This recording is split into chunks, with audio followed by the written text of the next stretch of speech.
कुछ सवाल हैं जो पिछले हफ्तों से सड़कों पर, सोशल मीडिया पर और संसद में गूंज रहे हैं। क्या यह वही डील है जिसका इंतजार भारत को था या भारत झुक गया? ये सवाल बर्बादियों का जश्न मनाता चला गया। ये गाना तो आपको याद ही होगा। आज कुछ ऐसा ही नरेंद्र मोदी और बीजेपी के लोग कर रहे हैं। ये लोग 18% ट्रेड डील पर जश्न मना रहे हैं, जबकि अभी तक भारत पर अमेरिका औसतन 3% से कम टैरिफ लगाता था। भारत अमेरिका की ट्रेड डील पर सिर्फ और सिर्फ जो मूर्ख हैं वो खुश हो सकते हैं। ये डील इतनी एक तरफा और भारत के खिलाफ है कि इसे एक देशद्रोही ही सही ठहरा सकता है। ये सवाल महत्वपूर्ण इसलिए है क्योंकि 1 अरब 40 करोड़ भारतीयों की तरफ से आने वाले प्रधानमंत्री या कोई मंत्री इसकी जानकारी नहीं दे रहा है। अमेरिका के राष्ट्रपति ट्रंप सब कुछ बता रहे हैं। पहली अजीब बात यह है, जब डील की घोषणा हुई तो अमेरिका की तरफ से विस्तृत जानकारी आई, लेकिन भारत की सरकार, सुनिए इस समय को ध्यान से, 2 फरवरी की रात 10:30 बजे भारतीय समय में ट्रंप ने डील की घोषणा की। व्हाइट हाउस से आधिकारिक बयान आया। अमेरिका के कृषि सचिव ब्रूक रॉलिंस ने विस्तार से बताया कि ये डील अमेरिकी किसानों के लिए कितनी बड़ी जीत है, लेकिन भारत का कृषि मंत्री केवल स्वागत का वीडियो, कोई विस्तृत बयान नहीं। सवाल उठता है कि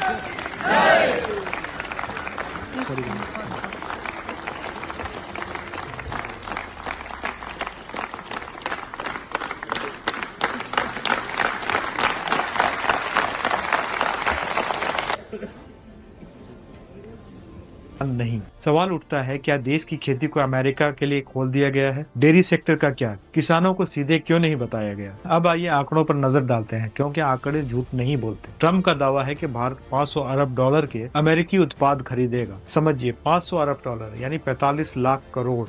और इस बार के बजट में भारत की सरकार का कुल खर्चा कितना है? 49 लाख करोड़। मतलब साफ है, अगर भारत अमेरिका से अकेले 45 लाख रुपए का खरीदेगा तो बाकी दुनिया से क्या खरीदेगा? चीन के साथ व्यापार घाटे का क्या होगा? दूसरा, ट्रंप के ट्वीट में लिखा है कि प्रधानमंत्री मोदी ने रूस से तेल खरीदना बंद करने का वचन दिया है। यह बात भारत के प्रधानमंत्री ने भारत को अब तक क्यों नहीं बताई? ट्रंप से हम सीधे सुन रहे हैं, भारत रूस के बजाय वेनेजुएला और अमेरिका से तेल खरीदेगा। अब टैरिफ की बात करते हैं, क्योंकि ये डील का असली मामला है। अमेरिका भारतीय उत्पाद पर 25% से घटाकर 18% टैरिफ लगा रहा है, लेकिन देखिए, बांग्लादेश, वियतनाम पर 20% है, जापान पर 15%, यूरोपीय संघ पर 15%, तो भारत के लिए 18%। सौदेबाजी या पिछड़ा हुआ फैसला। जबकि भारत ने अमेरिकी उत्पादों पर टैरिफ शून्य कर दिया है, यानी 0। सवाल, अगर ये जीत थी तो डील की खबर भारत के प्रधानमंत्री की तरफ से आनी चाहिए थी, ना कि अमेरिका से। लेकिन ट्रंप का ट्वीट पढ़िए, विजेता का भाव है, भारत चुप है। तो आइए किसानों की चिंता सुनते हैं। अमेरिका की कृषि सचिव खुद लिख रही हैं, क्योंकि अब भारत के बाजार खुल गए हैं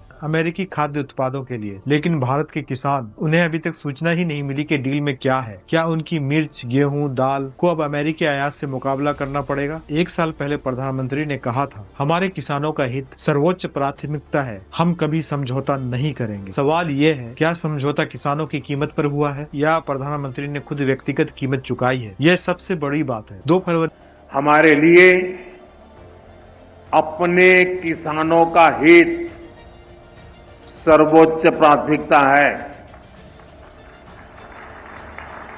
2 फरवरी के शाम से जो कुछ भी आ रहा है वो अमेरिका से आ रहा है। ट्रंप ने बताया कि डील हुई है। ट्रंप ने बताया कि भारत रूस से तेल नहीं खरीदेगा। ट्रंप ने बताया भारत वेनेजुएला से तेल खरीदेगा। अमेरिकी कृषि सचिव ने बताया कि ये डील किन सेक्टरों को छूता है, और व्हाइट हाउस ने बताया कि ये कितने समय में लागू होगा। भारत की तरफ से केवल स्वागत के वीडियो, ये सबसे चिंताजनक बात है। संसद को जानकारी नहीं, किसानों को जानकारी नहीं, व्यापारियों को पूरी जानकारी नहीं, 1 अरब 40 करोड़ लोगों को नहीं। पिछले 7 महीने सरकार ने समझाया कि अमेरिका से डील क्यों नहीं हो रही है, कोई फर्क नहीं पड़ता, लेकिन शेयर बाजार जानता था कि ये डील कितनी जरूरी है। अब सवाल रह गया, ये डील भारत के हित में हुई है या दबाव में? किसानों को फायदा होगा या नुकसान? और इसका जवाब देना सरकार की जिम्मेदारी, संसद को, अंततः भारतीय जनता को। धन्यवाद, मिलते हैं अगले वीडियो में।